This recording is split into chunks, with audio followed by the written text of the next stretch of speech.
G'day all, Explosive Action here with a long overdue DVD update. No VHS this time, haven't been buying many. Money has been going to other uses really, so it's only been a few DVD bargains that I've been picking up of late. And again, apologies for not being on here more often and entering competitions and commenting on videos, but too much work and too many hardware issues at my end that have been plaguing me. So anyway, hopefully I'll be back on a bit more frequently now, and I'm, as you can already see, in the 30 days of horror challenge, and hopefully I'll make it through all 30 days. But for now, DVD and Blu-ray update, starting with the Blu-rays. Amazon US recently had a deal of $6 Blu-rays, and there was about 50 in the range, I think, and I got for $6 Cujo, which is meant to have a very good transfer. Everybody knows this one, Killer Dog. Event Horizon, an excellent sci-fi horror movie, this one, with some seriously good splatter in the unrated edition, which I think this is. It says it's R, but I'm pretty sure it's still uncut. So that's definitely one for fans of sci-fi splatter. The cheesy Deep Blue Sea, worth it for the one scene with Samuel L. Jackson alone, very early in Samuel L. Jackson's career. And the fantastic sci-fi splatter, Starship Troopers. I hate that slipcase. I hate it. This is one thing that really pisses me off, actually, when companies do this kind of framing of the discs on DVDs and Blu-rays and make them all a set when they don't need to be. Blu-ray Essentials, or Best of Action DVD range and all this kind of shit. So that slipcase pisses me right off. That's much better. Starship Troopers. Everybody has to have seen this by now. Cheesy sci-fi, but with typical Paul Verhoeven, over-the-top Robocop style gore. So that's Starship Troopers. So that's pretty good to get 4 of those, $6 each, plus $6 shipping or something. So really good value there. With the Australian dollar, they work out about $5.50 each, so that's great. Alright, so I've been doing a lot of pawn shop and second-hand shop pickups, ex-rentals and such. These two I got for $3 each, and I got these for the wife. She's a big fan of these. Hellboy 1 and 2. $3 each. They're alright, I don't mind them, and I like, oh damn, I've forgotten his name. It'll come to me. He's good in everything that he's in, he's good fun. So, but it's perfect condition, not ex-rental. Somebody just didn't want them. Hocked them in, I guess. So yeah, Hellboy 1 and 2. Bit of fun, and yeah, my wife likes these ones, so good little present for her there. This one was $1 for 2 movies. A History of Violence and Running Scared. Don't know much about either of them, except, that's a David Cronenberg. Both of them have got decent, like 7+ ratings on IMDb. So for $1, 50 cents a flick, I'll give these a go. Good condition, not ex-rental. So I just think they're sort of big budget thriller things. So yeah, that should be good. Okay, these are all, I think $2 each or something. Body Armor with Til Schweiger.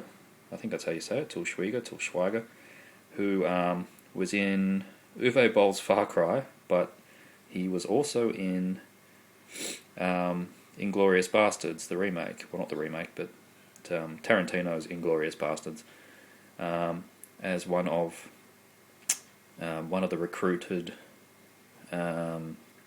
soldiers. He was the German guy that they bust out of prison.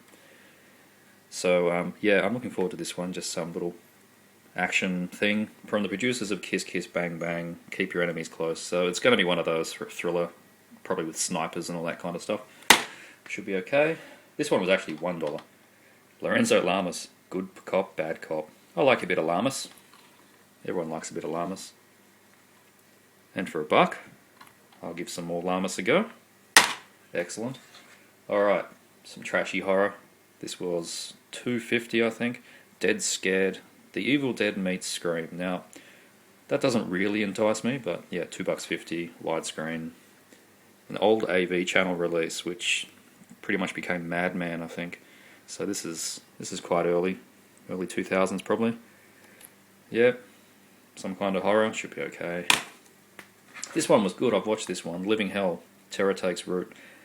It was cheesy, but it was dark cheesy, with a decent plot. The effects weren't too bad, even though they were obviously CG. Basically, that's the main guy there, what's his name? Jonathan Schneech, whatever, Sheech? Jonathan. Yeah, basically he has been told from a young age by his crazy mother that whatever you do, don't go and look for this scientific military experiment that her husband and his father had worked on. Don't open it. So what does he do? He goes and warns the military 30 years later to not open it, and of course they bloody open it, and yeah, this root thing just starts taking over the world. And yeah, it's got some pretty good gore scenes in it. It's a bit like The Blob, really, as it gets closer to you and it starts to consume you, and yeah, it is a bit like The Blob. So Living Hell, surprisingly good. This was cheesy and goodness. Oh man, look at that cover. American Street Fighter with Gary Daniels, very old Gary Daniels here. Filmed in Hong Kong, and it really looks like it. It's a real fuzzy picture. It's perfectly watchable, but cheesy, sort of chop-socky martial arts stuff. American Street Fighter. Review on my blog, which I'll link to. It's worth watching if you can pick it up. The American Region 1 goes for like 99 cents on eBay, so yeah, worth a watch. More Gary Daniels. I actually have the US disc of this, but again it was $2, so I wasn't going to pick it up because the cover is so awesomely cheesy. Capital Punishment. The highest law in the toughest hands. Look at that. That's just wrongly erotic. Gary Daniels with David Carradine. Still haven't watched the other disc that I've got, but yeah, I picked it up. It was so cheap, and it's the same design as my Blood Hands disc. So it's kind of nice to have discs that look the same. I mean, I think these are in the same range. The American Street Fighter, Capital Punishment, and the Blood Hands one with Sean Donahue, which is awesome. This wasn't too bad. Swarmed with Michael Shanks, who is most famous for being Dr. Daniel Jackson in Stargate SG-1.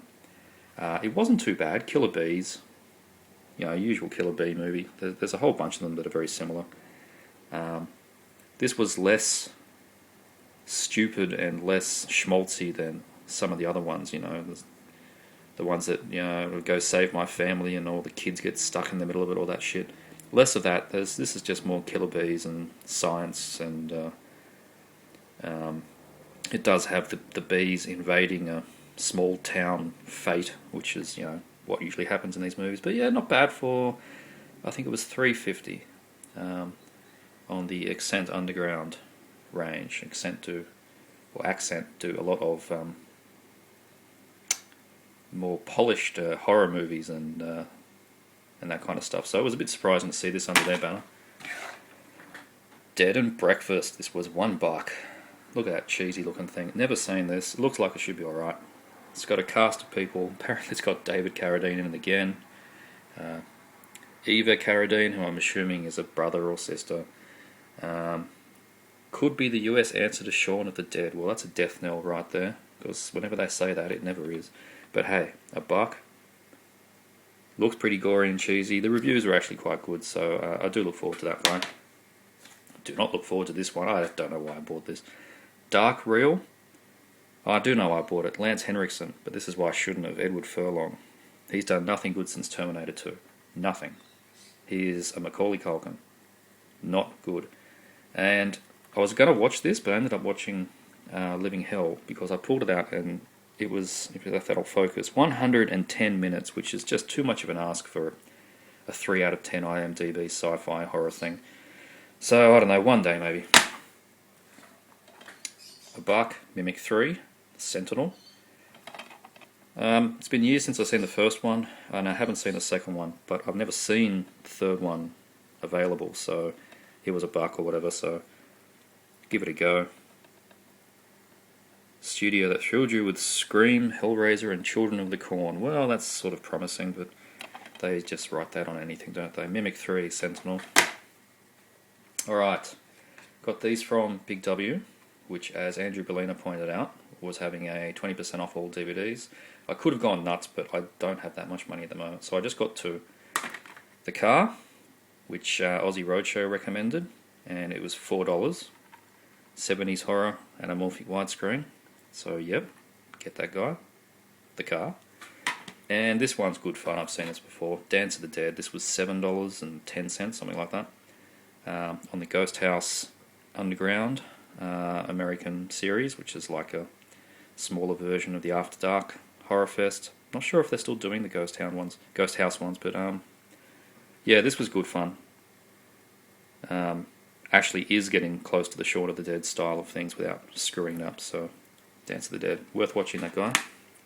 Not sure if the sale's still on, but $7, that's good.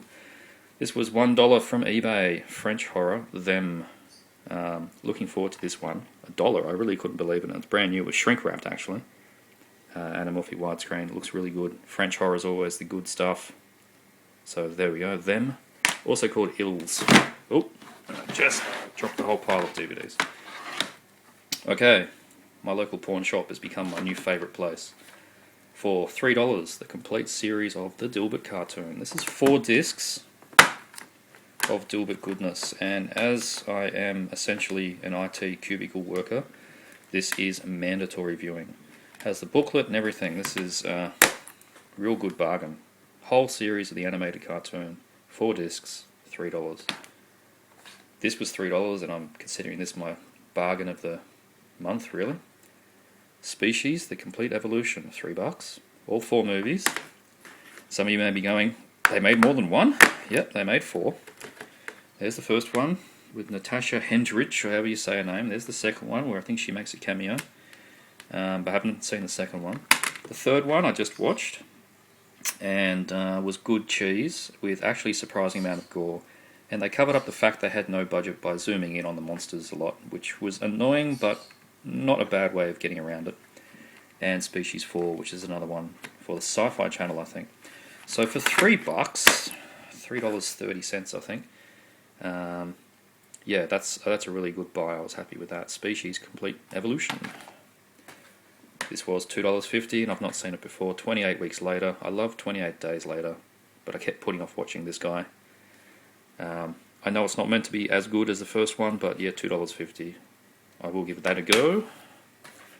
Haven't taken the sticker off this. White Noise, this was $2.50. I did watch this. This was good fun. I enjoyed this. One of those horrors, well, thrillers really, suspense thrillers from the late 90s, early 2000s.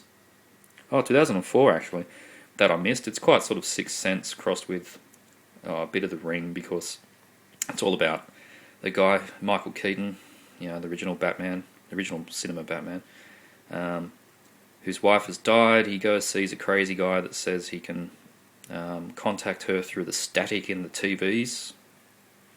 Anyway, and he does, and he can see her picture and hear her voice, but also he happens to be contacting demons and stuff as well, which is not good. But this was a good one. White Noise, Michael Keaton.